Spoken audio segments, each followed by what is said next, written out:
Here's how Iran has been poking holes in America's high-tech shield and why it matters. First, the radars. Satellite images show a scorched THAAD radar site in Jordan and damage to a Qatari early warning radar. These aren't cheap boxes on a hill. They're the brains that link missile tracking, early warning, base-to-base comms across the region. Take out a few nodes, the whole network gets slower and dumber. Now, the tactic: mass, cheap drones. Think hundreds launched together. Air defenses have limited interceptors, and they're pricey. Reports already flagged potential shortages days into the fight. So every low-cost one-way drone that forces a multi-million-dollar interceptor is a win on the balance sheet and a strain on the system. Cost math? A single-use attack drone can be tens of thousands of dollars. An advanced interceptor can run into the millions. Multiply that over a swarm. You see the strategy, and chaos follows.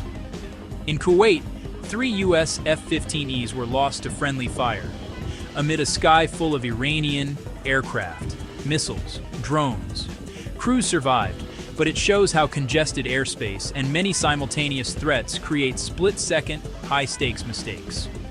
Meanwhile, U.S. officials admit they underestimated Iran's ability to sustain these high-volume strikes with relatively low-cost platforms, and to hit precisely at critical, expensive infrastructure. Politically, Iran's messaging is blunt. The foreign minister says they're waiting for a U.S. ground move and rejects negotiations or a ceasefire.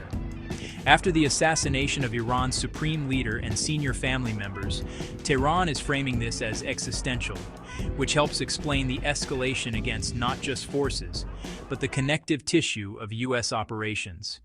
Big picture, the U.S. and Israel still dwarf Iran militarily, but asymmetric tactics, cheap mass, smart targeting, pressure on logistics.